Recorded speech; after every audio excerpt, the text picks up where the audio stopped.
Welcome to this ASN Kidney 360 podcast. I am Fouad Chebib, an assistant professor of medicine at Mayo Clinic in Rochester, Minnesota. Today, I will discuss my article entitled Asymptomatic Pyuria as a Prognostic Biomarker in Autosomal Dominant Polycystic Kidney Disease, published in Kidney 360 this March. So question number 1. At present, what factors predict decline of kidney function in patients with ADPKD? ADPKD is a phenotypically variable disease with a portion of patients having rapid progression to kidney failure, whereas some others have slow progression. Determining the rate of progression is critical to understand the prognosis and tailor a treatment plan. At present, nephrologists use a combination of genetic, clinical, and radiological biomarkers to stratify disease severity in ADPKD. The most recognized prognostic biomarker is height-adjusted total kidney volume, or HT-TKV. Second question, please summarize your study cohort and major research findings of your study. Several pathophysiological mechanisms drive kidney cyst growth and kidney function decline in ADPKD, namely fluid secretion and cell proliferation. However, interstitial inflammation is also a pathologic hallmark in ADPKD. So asymptomatic pyuria could be used as a surrogate marker of inflammation. In our study, published in Kidney 360, we aimed to evaluate the effect of asymptomatic pyuria on disease progression in ADPKD. We performed a retrospective cohort study of adult patients with ADPKD among more than 1,000 patients with ADPKD who also have urine analyses, abdominal imaging, and sequential GFRs. We included almost 350 patients in the asymptomatic pyuria group and another 350 patients in the no pyuria group. We defined asymptomatic pyuria as the presence of more than 3 white blood cells per high power field on the urine analysis without evidence of urinary tract infection or other explanation for the pyuria, such as contamination or recent instrumentation. Then, we evaluated the effect of pyuria on kidney function.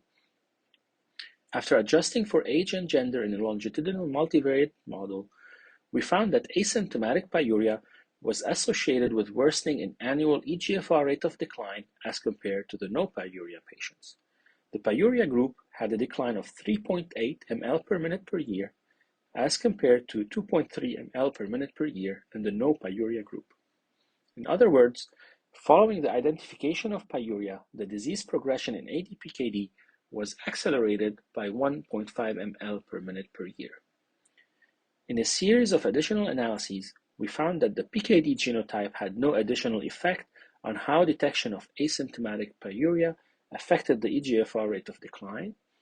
Furthermore, we evaluated the effect of various clinical factors that could be confounders in occurrence of pyuria, such as medications, hospitalizations, or other medical conditions.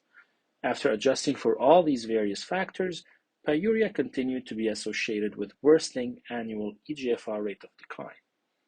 Then, to assess whether asymptomatic pyuria worsened kidney function through cystic enlargement mechanisms, we evaluated the effect of asymptomatic pyuria on the rate of kidney growth by obtaining sequential total kidney volumes. After adjusting for age and gender, occurrence of asymptomatic pyuria was not associated with worsening in annual height-adjusted TKV rate of growth. Third question, why might asymptomatic pyuria be a predictor of kidney function decline in patients with ADPKD?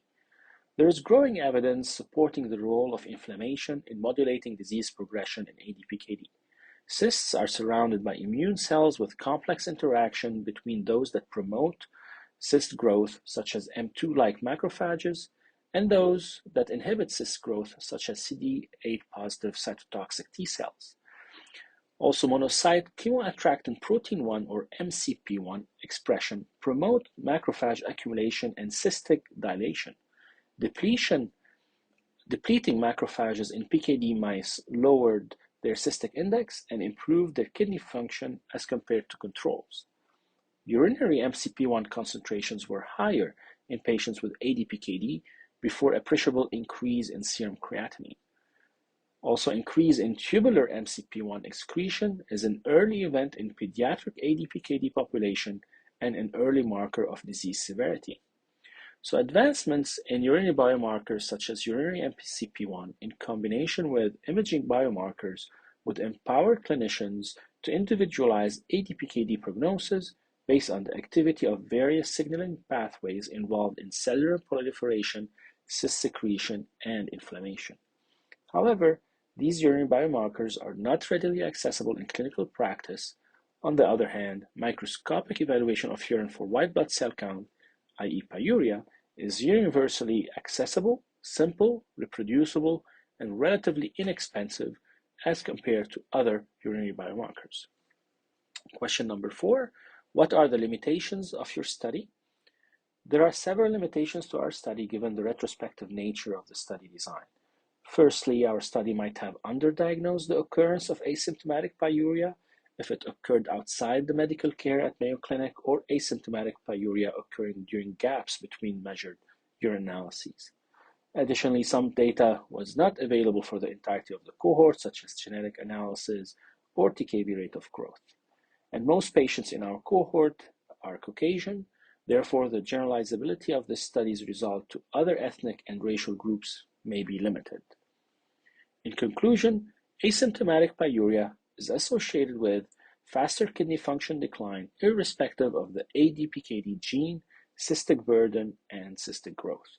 These results support asymptomatic pyuria as an enriching prognostic biomarker for the rate of disease progression. Thank you for joining us for this Kidney 360 podcast.